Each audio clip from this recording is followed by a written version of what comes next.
নমস্কার বন্ধুরা, স্নেহা গার্ডেনে সবাইকে স্বাগত। তো আজকে ছাদ বাগানে বেশ কিছু শাকসবজি দেখাবো, যেটা জৈব খাবার প্রয়োগ করি হচ্ছে। কী জৈব খাবার প্রয়োগ করছি সেটাই দেখাই। তো প্রচুর ফুলকপি, বাঁধাকপি, টমেটো, বেগুন হচ্ছে, এবং জৈব জৈব খাবারটা আমি নিজের হাতেই তৈরি করছি, বলতে গেলে ফেলে দেওয়া উপকরণ দিয়েই। তো কীভাবে প্রয়োগ করছি সেটা আজকে দেখাবো। এই হচ্ছে বেডের শাকসবজি, ক্যারেটের মধ্যে, বস্তার মধ্যে এবং টবের মধ্যেও অনেক শাকসবজি রয়েছে। তো পুরোটাই দেখাচ্ছি। তো পুরো ছাদ বাগান সবুজ হয়ে আছে একদম জৈব খাবার প্রয়োগ করাতে। তো এদিকেও অনেক ফুলকপি রয়েছে, বেগুনও রয়েছে অনেক, পুরনো বেগুন গাছে প্রচুর বেগুন হচ্ছে। তো কী কী খাবার দিচ্ছি সেটাই দেখাচ্ছি।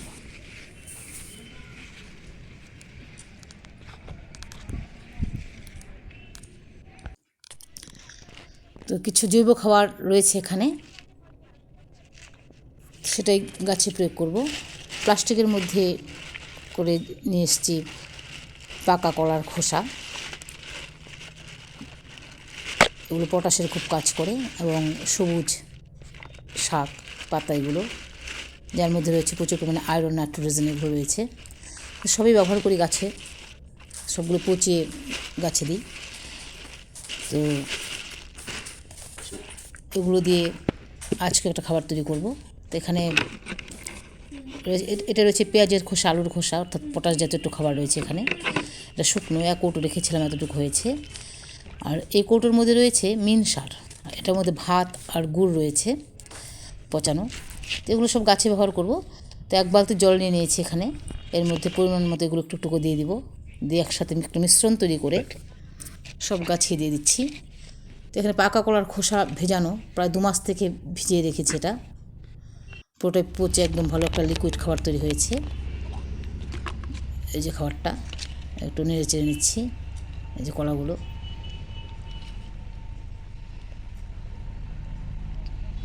সব কলাই পচে গেছে একদম। এই খাবারটা এখান থেকে চলে ঢেলে দেবো এখানে। তারপরে কলার খোসাগুলো আবার এই কৌটোর মধ্যে দিয়ে রাখবো, আবার পচবে, তারপর আবার ব্যবহার করব। ভালো করে নেড়ে চেড়ে নিচ্ছি।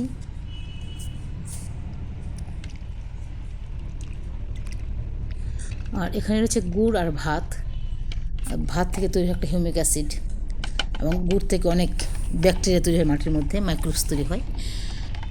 আর এটার মধ্যে হচ্ছে মিন সার, মাছ, শুটকি মাছ যেটা আছে সেটা পচানো। তো মিন সারও মাটিতে সোডিয়াম, আয়রন, পটাশের বৃদ্ধি করে। তো কিছুটা পরিমাণ মিন সার ঢেলে নিচ্ছি এখানে, জলের মধ্যে মিশিয়ে নিচ্ছি। এই মিন সারটা এতটুকু পরিমাণ দিয়েছি।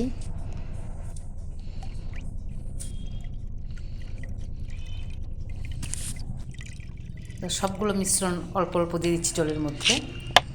এটা রয়েছে ভাত আর গুড়, তো যার থেকে প্রচুর পরিমাণে ব্যাকটেরিয়া তৈরি হবে, মাইক্রোবস তৈরি হবে, এবং একটা হিউমিক অ্যাসিডও পাওয়া যাবে। তারপর দিচ্ছি কলার খোসার জলটা, বেশি পরিমাণে দিয়ে দিচ্ছি একটু। সেটা ভালো করে নেড়ে চেড়ে মিশিয়ে প্রত্যেকটা গাছের গোড়াতে দিয়ে দিব। তো এই হচ্ছে বেগুন গাছ, বস্তার মধ্যে একদম বালতির মধ্যে করেছি, ফুল কুড়িয়ে আসছে, তাই একটু পটাশ জাতীয় খাবার দিয়ে দিচ্ছি। এর মধ্যে আয়রনও রয়েছে প্রচুর পরিমাণে, যার ফলে তো ফলের স্বাদটা বাড়বে এবং কালারটাও ঠিক থাকবে। তাই তো প্রত্যেকটা গাছে দিচ্ছি। এখানে রয়েছে একটা করলা গাছ, যদিও গাছটাতে একটু ফাঙ্গাস আক্রান্ত হয়েছে, তো প্রচুর পরিমাণে করলা হচ্ছে। আর একটা পেঁপে গাছও রয়েছে এখানে, পেঁপে গাছটাতে ফুল চলে আসছে। এখানে একটু এই খাবারটা দিয়ে দেবো, লিকুইড খাবারটা। শিম গাছ রয়েছে। তারপর একটা চাপা ফুলের গাছ এখানে হয়েছে, বালতির মধ্যে করেছি, তো চাপার ফুল হচ্ছে। তো এখানে একটু খাবার প্রয়োগ করলাম যেন আরও বেশি প্রয়োগ করে ফুল হয়। আর হচ্ছে লাউ গাছ, সাইড দিয়ে আবার নোটে শাক হয়েছে, বীজ পরে হয়েছে। তো এই যে লাউ গাছটা এতটুকু বৃদ্ধি হয়েছে, তো এই খাবারটা প্রয়োগ করার পর গাছটা আরও অনেক পরিমাণে বাড়বে, সেটাও দেখাবো পরে। এই হয়েছে একটা লাউ গাছ বস্তার মধ্যে করা। আর হচ্ছে টমেটো গাছ, টমেটো গাছটাতে দিয়েছে ড্রাগন গাছ, অনেক পাতা বেরিয়ে আসছে ড্রাগন গাছের। টমেটো গাছটাতেও ফুল কুড়ি অনেক আসছে, তো এই খাবারটা দেওয়ার পর আরও বেশি পরিমাণে হবে।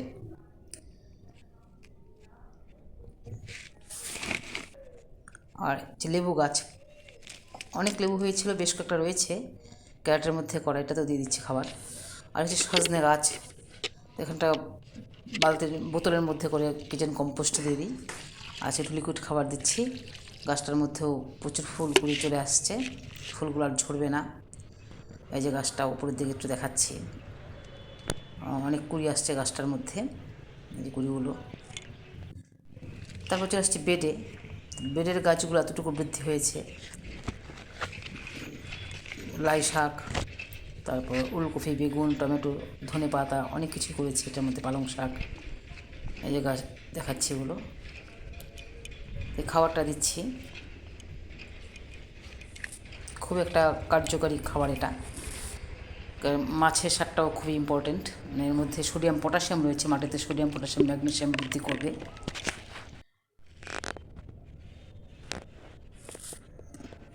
তো পুরো বেড একদম ভিজিয়ে দেবো এই খাবারটা দিয়ে।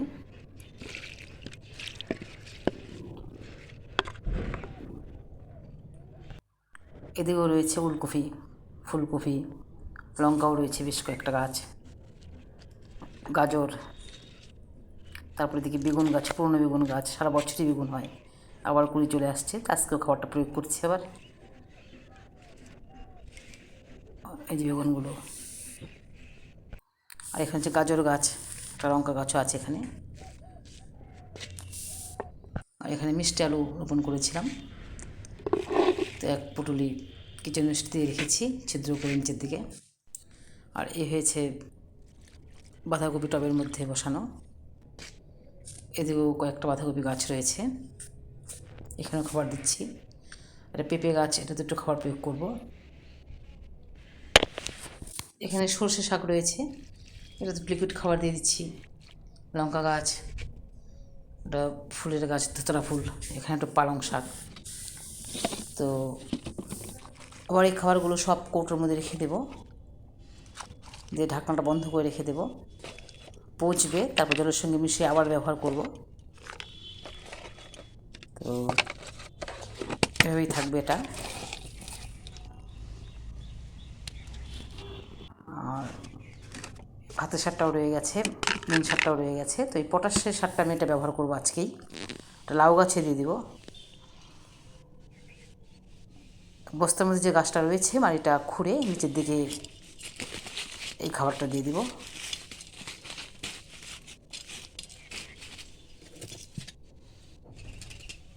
তো একটু গর্ত করে নিয়েছি। তো চলে এসেছি খাবার প্রয়োগ করার প্রায় 8-10 দিন পর। তো কত বৃদ্ধি পেয়েছে গাছটা দেখুন, কুড়িও চলে আসছে, ফুল চলে আসছে এই সর্ষে শাকগুলো। আর এই যে কফি গাছগুলো, এগুলো এত বড় হয়েছে, চকচক করছে, কোনো রোগ পোকার আক্রান্ত নেই।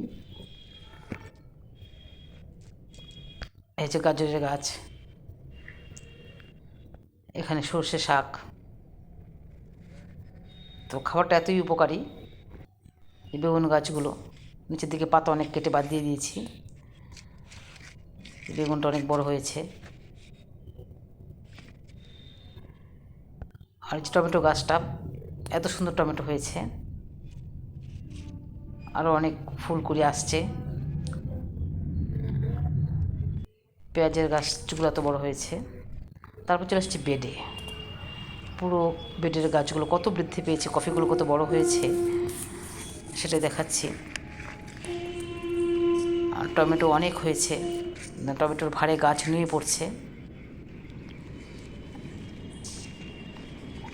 অনেক টমেটো হয়েছে।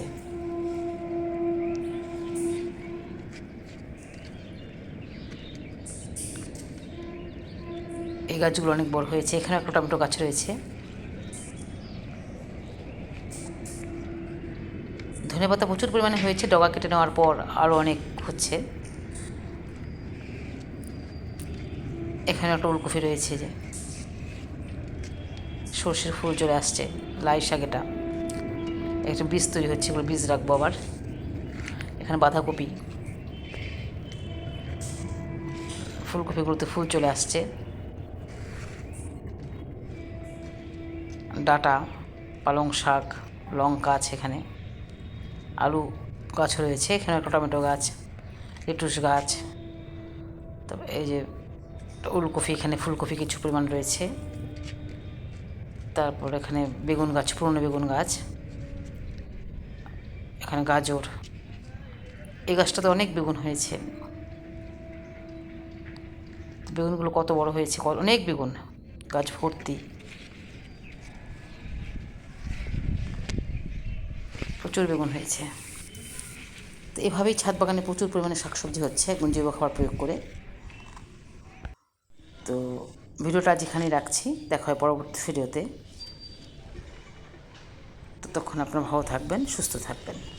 আমার ভিডিওটা ভালো লাগলে একটু লাইক করবেন এবং সাবস্ক্রাইব করে পাশে থাকবেন।